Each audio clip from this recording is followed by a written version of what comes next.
नमस्कार मेरे परिवार के सम्मानित सदस्य, आप सभी लोगों को शुभ आशीर्वाद। मैं आज आप लोगों को एक कहानी सुनाने की कोशिश कर रहा हूँ।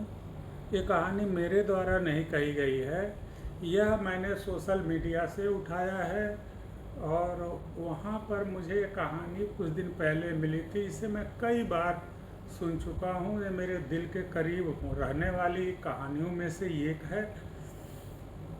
मुझे इतना अच्छा लगा और मैंने सोचा कि क्यों ना अपने परिवार के और लोगों के साथ इसको शेयर किया जाए, ताकि वह अपने जीवन को बेहतर बनाने की प्रक्रिया में कुछ सीख सकें। इस कहानी से आपको क्या मिलेगा? इस कहानी से आपको एक शक्ति मिलेगी जिससे आपके अंदर जो एक छोटी चिंगारी है, उस चिंगारी को भड़काया जा सके, ताकि आप हनुमान जी की तरह से उस छोटी चिंगारी के द्वारा अपने सफलता या अपनी बेहतरी, अपने परिवार के बेहतर चलने के रास्ते पे जो जंगल पड़ा हुआ है, उस जंगल को जला के राख कर दें। उस कहानी से आपको मिलेगा ये सीख कि कैसे जब आप अपने जीवन में अपने और अपने परिवार को बेहतर रास्ते पर ले जा रहे होंगे, तो जो दर्द मिलेगा, जो तकलीफ मिलेगी, जो निराशा होगी, जो सुनना पड़ेगा लोगों के द्वारा कमेंट या टांट या सार्केस्टिक कमेंट या बुरी बातें या उल्टी सीधी बातें, उससे आप कैसे निपट पाएंगे।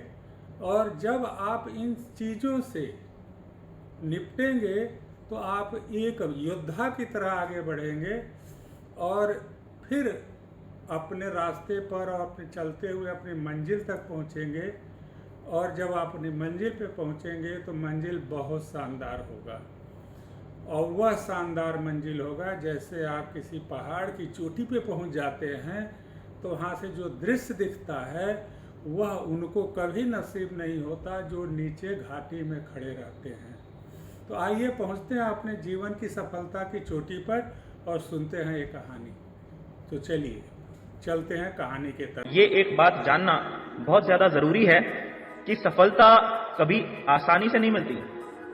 सफलता के लिए एक इंसान को बहुत ज्यादा संघर्ष करना पड़ता है। यही कारण है कि कुछ ही लोग सफलता की बुलंदियों तक पहुंचते हैं, ज्यादातर लोग सफलता को कभी भी प्राप्त नहीं कर पाते। दोस्त, सफलता प्राप्त करने के लिए सबसे पहले आपको अपनी सोच के अंदर बदलाव लाना पड़ेगा। आपको अपने काम करने के तरीके के अंदर बदलाव लाना पड़ेगा। आपको अपनी आदतों के अंदर बदलाव लाना पड़ेगा। जब तक आप अपनी सोच को नहीं बदलेंगे, जब तक आप अपने काम करने के तरीके को नहीं बदलेंगे, जब तक आप अपनी आदतों के अंदर बदलाव नहीं लाएंगे, यानी कि अगर आप समय समय पर आने वाले चेंजेस को स्वीकार नहीं करेंगे, तो आप जीवन में कभी भी सफल नहीं हो सकते। अगर आप जीवन में सफल होना चाहते हैं तो आज की ये वीडियो आपके लिए बहुत ज्यादा जरूरी है। इस वीडियो को लास्ट तक देखना और ध्यान से सुनना है। दोस्तों, सफलता प्राप्त करने के लिए हर इंसान को बहुत संघर्ष करने की जरूरत होती है, और ज्यादातर लोग जिंदगी में संघर्ष करने के लिए तैयार नहीं है। जब भी हम किसी बड़े काम को करने के लिए एक बड़े उद्देश्य के साथ लग जाते हैं, तो उस काम में हमें कुछ प्रॉब्लम्स, कुछ चुनौतियां, कुछ दिक्कतें, कुछ परेशानियां आती हैं, और ज्यादातर लोग थोड़ी सी दिक्कत आने के बाद ही उस काम को छोड़कर वापस चले जाते हैं। ऐसे लोग जिंदगी में कभी भी सफल नहीं हो सकते।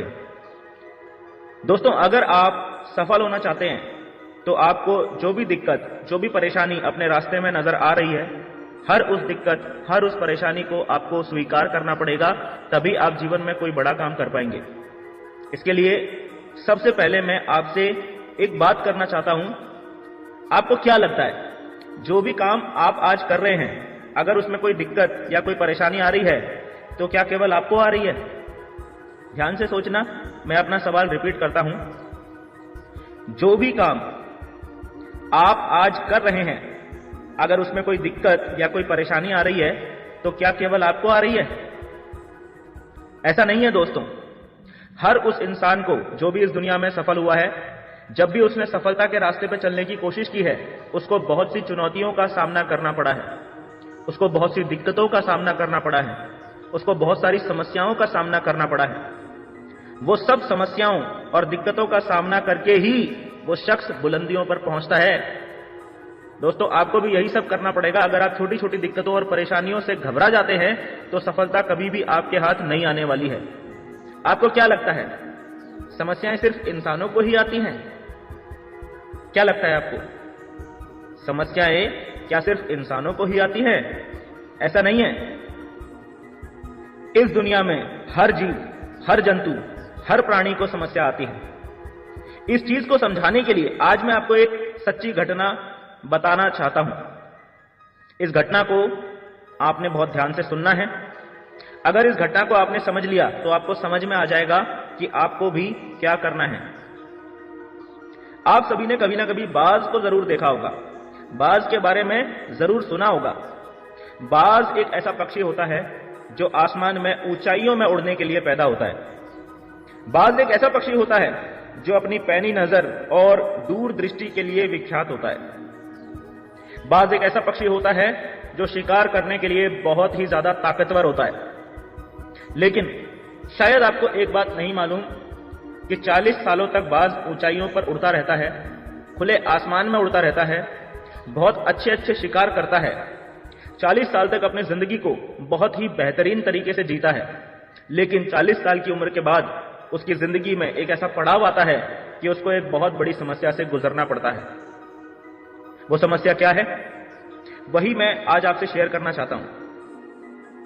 आपको मालूम होगा कि बाज की औसतन आयु लगभग 70 वर्ष होती है, लेकिन 40 वर्ष तक उसको कोई भी प्रॉब्लम शिकार करने में नहीं आती।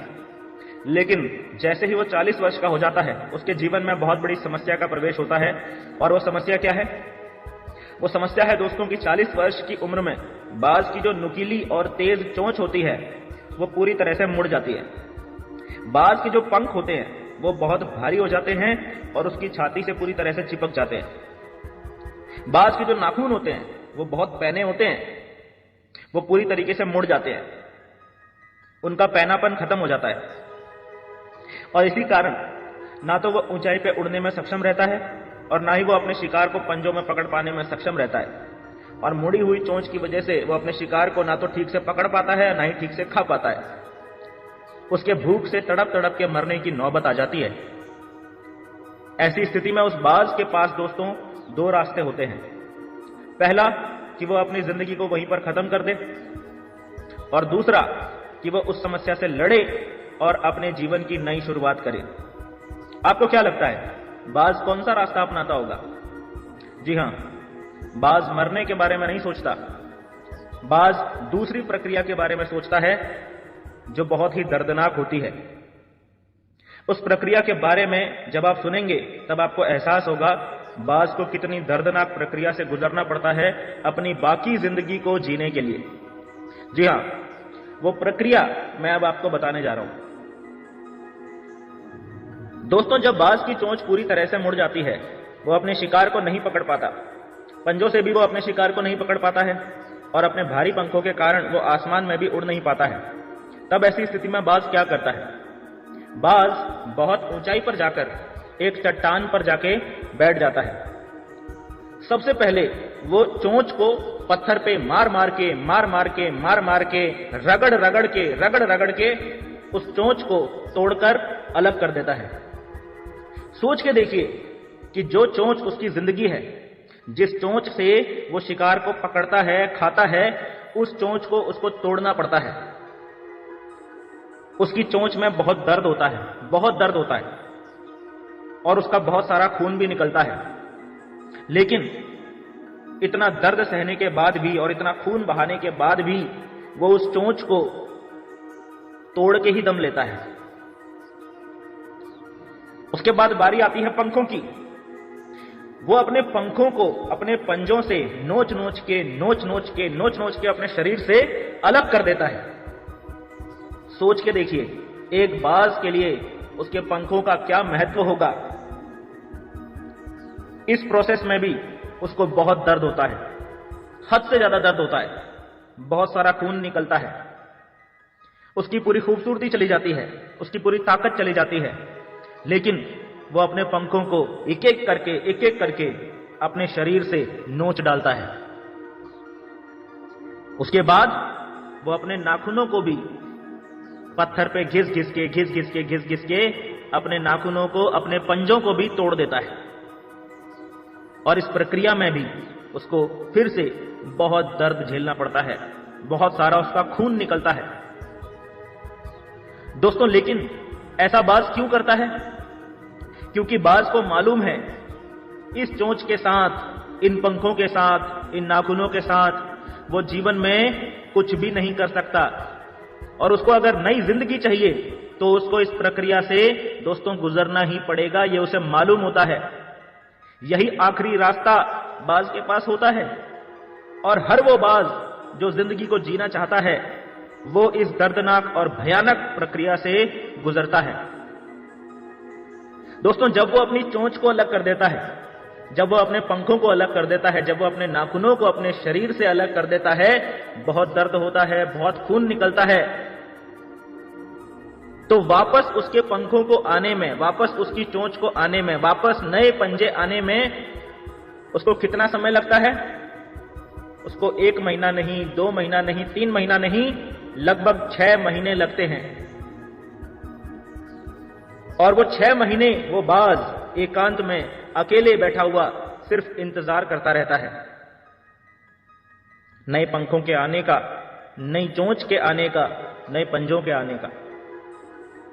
सोच के देखिए कि वो 6 महीने उस बाज के लिए कितने संघर्ष वाले होंगे। लेकिन वो उस प्रक्रिया को करता है। क्यों?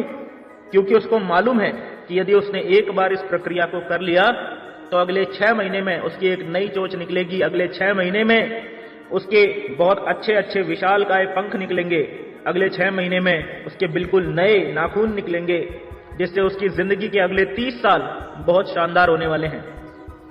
और 6 महीनों के बाद वही होता है दोस्तों, उसके पास फिर से नए पंख, नई चोंच और नए नाखून आ जाते हैं, और उनकी बदौलत वो एक बार फिर से आसमान की ऊंचाइयों में उड़ता है, बेहतर तरीके से शिकार को पकड़ता है, और अगले 30 साल उसकी जिंदगी के बहुत बेहतरीन साल होते हैं। दोस्तों, इस सच्ची घटना से आपको क्या शिक्षा मिलती है? आप अपने जीवन के बारे में सोचिए। क्या आपको अपने जीवन को बेहतर करने के लिए कहीं खून निकालना पड़ता है क्या? क्या आपको अपनी जिंदगी को बेहतर करने के लिए इस तरीके से पीड़ा से गुजरना पड़ता है क्या? नहीं गुजरना पड़ता दोस्तों। तो एक बात सोचिए कि छोटी छोटी चुनौती, छोटी छोटी दिक्कत, छोटी छोटी परेशानियों की वजह से हम पीछे हट जाते हैं, हम संघर्ष नहीं करते हैं, हम हार मान जाते हैं। आज बाज की इस कहानी से आपको अपने अंदर एक मोटिवेशन लेके आना पड़ेगा कि जब एक बाज 6 महीने भूखा रह सकता है, एक बाज अपनी चोंच, अपने नाखूनों और अपने पंखों को अपने शरीर से अलग कर देता है, सिर्फ और सिर्फ एक कारण के लिए, क्योंकि अगले 30 साल उसकी जिंदगी बेहतर होने वाली है। तो दोस्तों, आप जो भी काम कर रहे हैं उस काम के अंदर तन, मन और धन, सब दिक्कत और सब परेशानियों से लड़ते हुए आपको भी आगे बढ़ना पड़ेगा। आपको भी चुनौतियों का सामना करना पड़ेगा, आपको भी बदलाव को स्वीकार करना पड़ेगा। मेरा दावा है कि अगर आप बदलाव को स्वीकार करते हैं, अगर आप चुनौतियों से लड़ते हुए आगे बढ़ते हैं, तो दोस्तों वो दिन दूर नहीं कि आप भी इस दुनिया के अंदर एक सफल इंसान के नाम से पहचाने जाएंगे। आपको अगर मेरा ये वीडियो अच्छा लगा तो इस वीडियो को दोस्तों ज्यादा से ज्यादा शेयर कीजिए, क्योंकि आज की जरूरत है इस वीडियो को हर घर तक पहुंचाने की, हर उस इंसान तक पहुंचाने की जो चुनौतियों से घबरा जाता है, जो दिक्कतों से घबरा जाता है, जो परेशानियों से घबरा जाता है। So thank you very much दोस्तों।